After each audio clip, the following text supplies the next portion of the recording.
Good evening, and thank you a lot that you answered to make an interview with you. First question, why have you decided to translate your book on Serbian and to present it here in Belgrade? The question is important, and I'm happy that you ask it.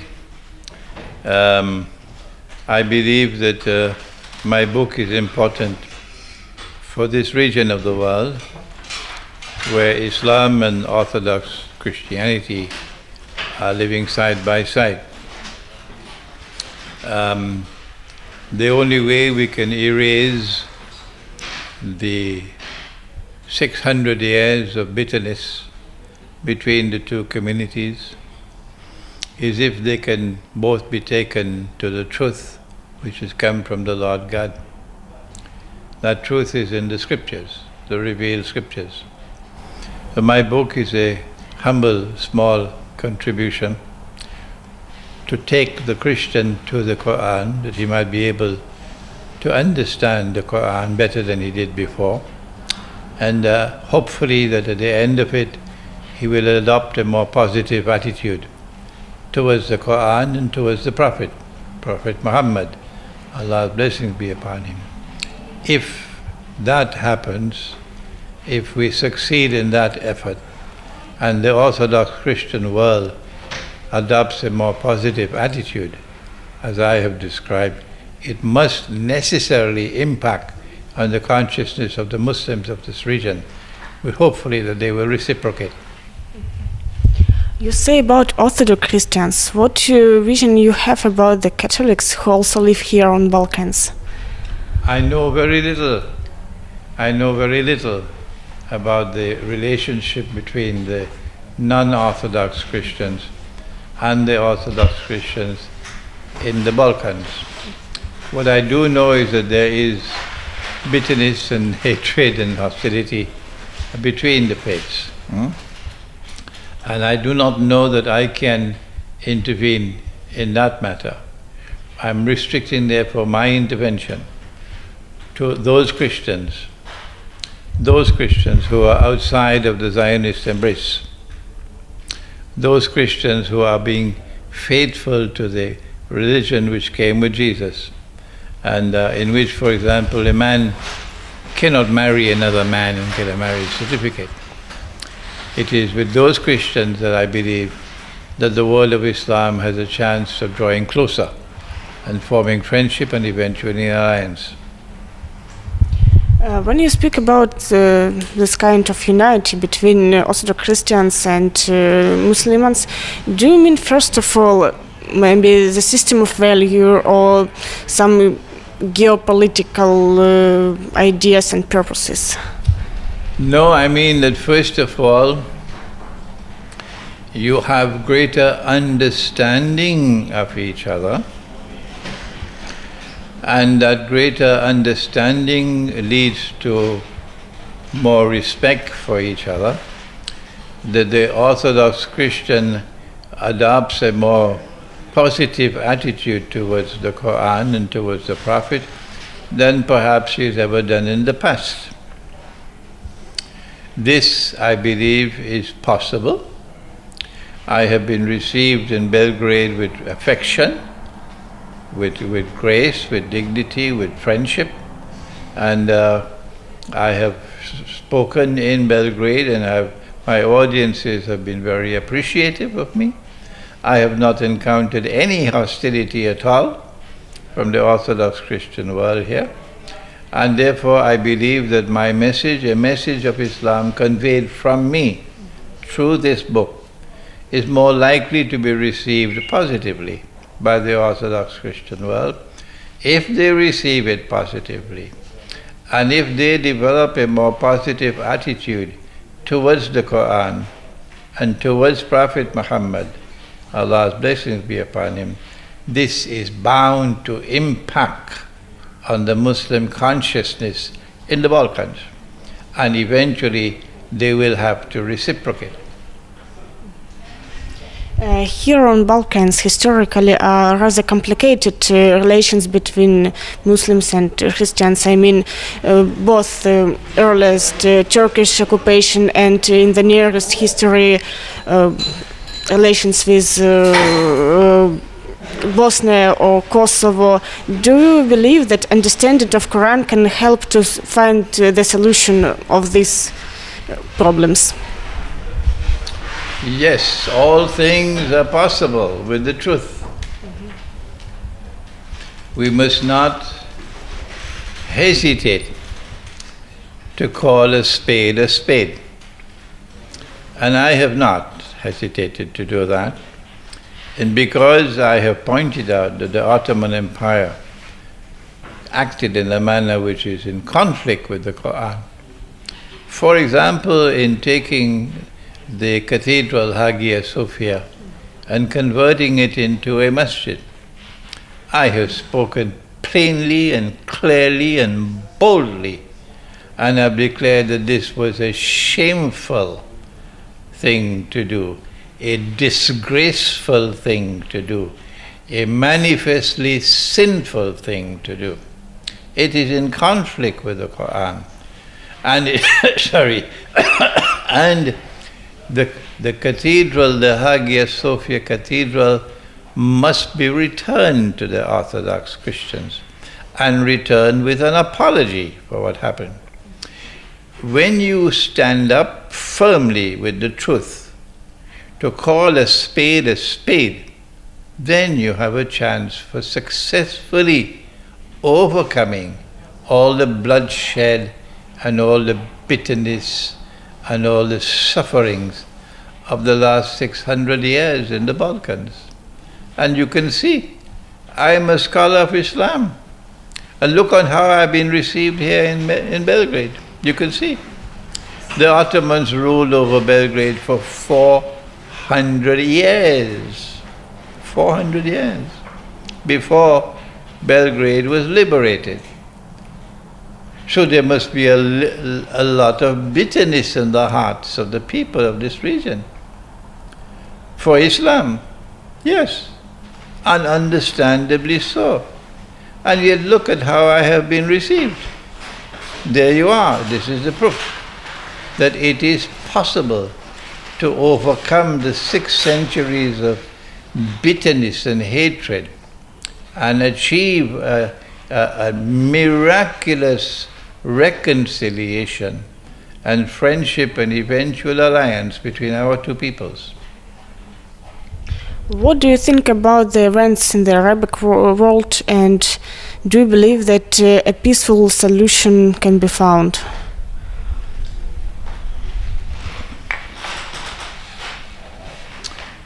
Jerusalem is at the heart of all the upheavals in the Arab world. And what President Trump has just done has helped to define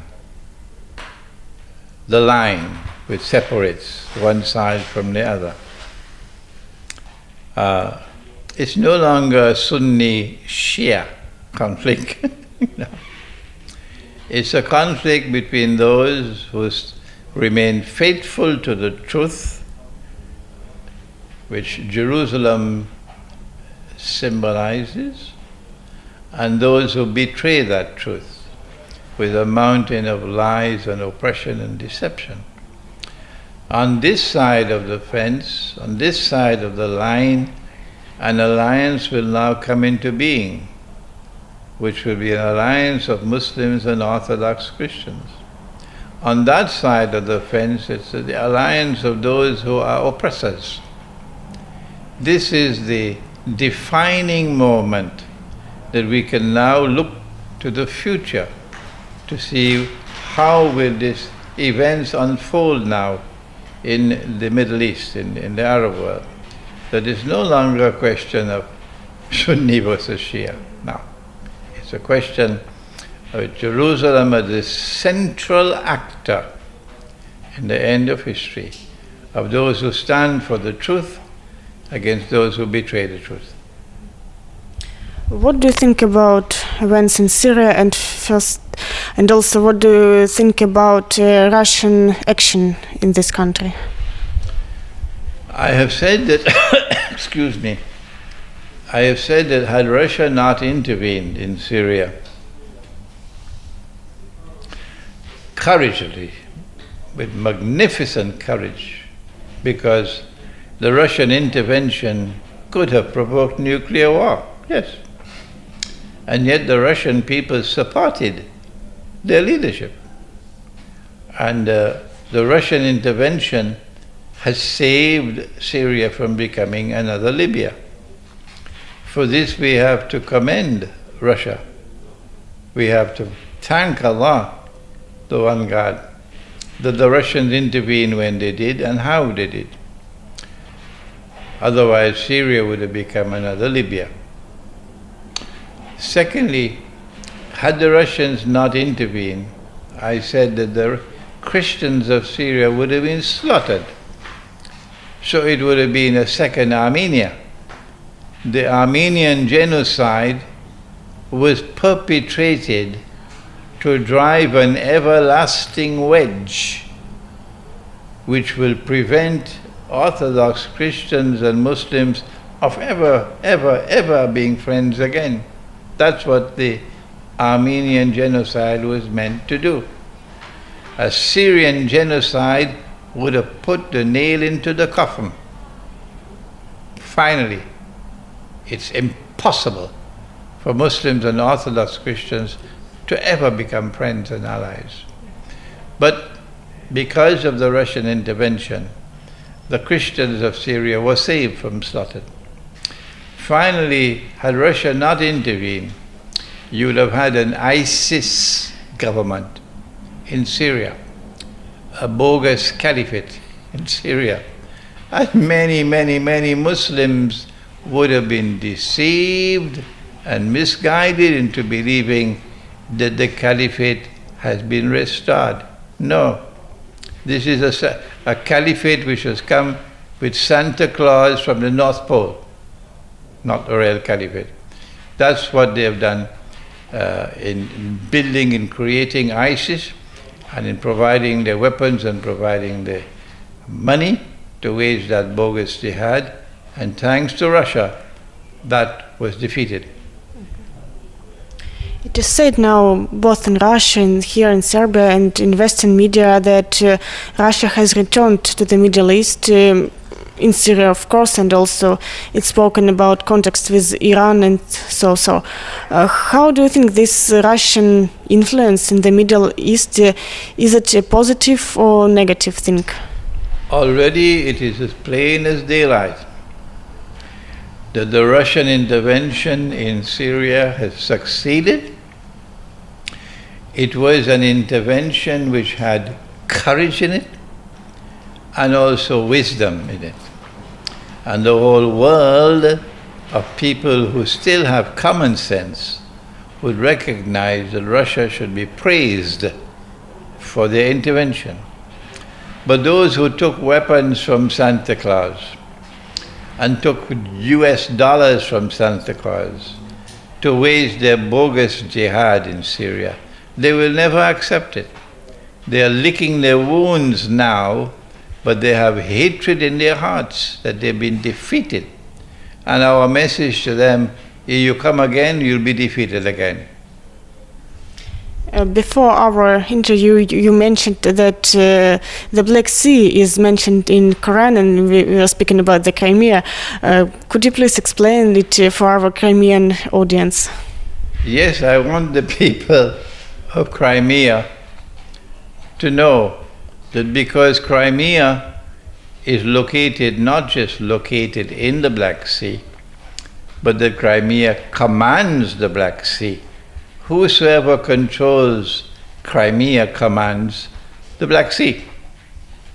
That the Black Sea is in the Quran, and therefore Crimea is in the Quran because the Black Sea is in the Quran. The Quran has a chapter entitled the chapter of the cave, or Surah Al-Kahf, and in that chapter there is the story of a great traveler He is called Zulkarnain, meaning the one who impacts on two ages or two peoples or two generations. So this is a story which impacts on two ages, the one which passed and the one which is to come. And in this travels of Zulkarnain, he is someone who has faith in the one God, and he has been bestowed with power. So when power rests on the foundations of faith, how will power be used? He travels in the direction of the setting of the sun, and he comes across a body of water which is dark and murky. And our commentators identify that body of water as the Black Sea. And there at that Black Sea, the Lord God asks him, how are you going to use your power with the people who live there? And he said, those who are wicked in their conduct, those who are oppressors, I will punish them. I will punish them. I will use the power that I have, which rests on the foundations of faith, to punish the wicked, to punish the unjust, to punish the oppressors.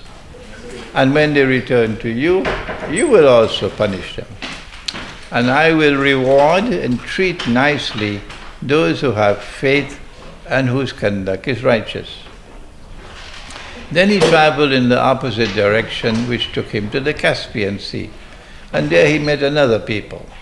And then he traveled in the third direction, which took him to Gog and Magog. And Gog and Magog, like Zulkarnain, have power, indestructible power. Only the Lord God can destroy them. But they use their power to oppress. They use their power wickedly, to corrupt, to destroy. So they are people without faith, Gog and Magog. When they are released, then of course the world will be a world in which power will be used to oppress. That's the world today. That's the world today, excuse me. Zulkarnain built a barrier with blocks of iron and coated it with copper and prevented Gog and Magog from being able to come out. And so they were contained. In the language of a game called chess, we say they were checkmated.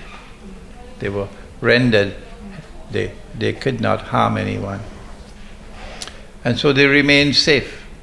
The people are now safe. And Zulkarnain said that what I have done is because of the kindness of the Lord God. But one day he's going to bring down that barrier. And these people are going to be released, Gog and Magog.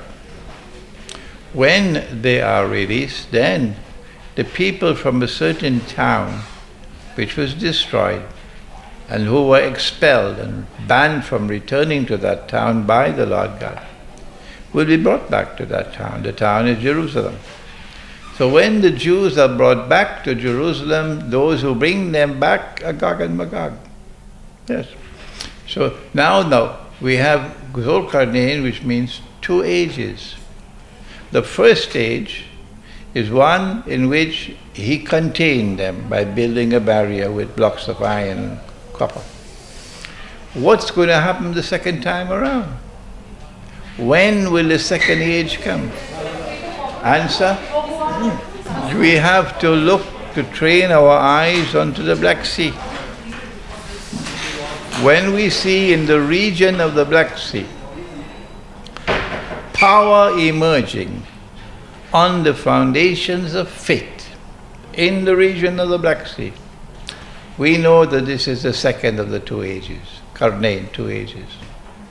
And power is now going to be used in the region of the Black Sea to punish the oppressor, to punish those who are unjust in conduct, those who are wicked.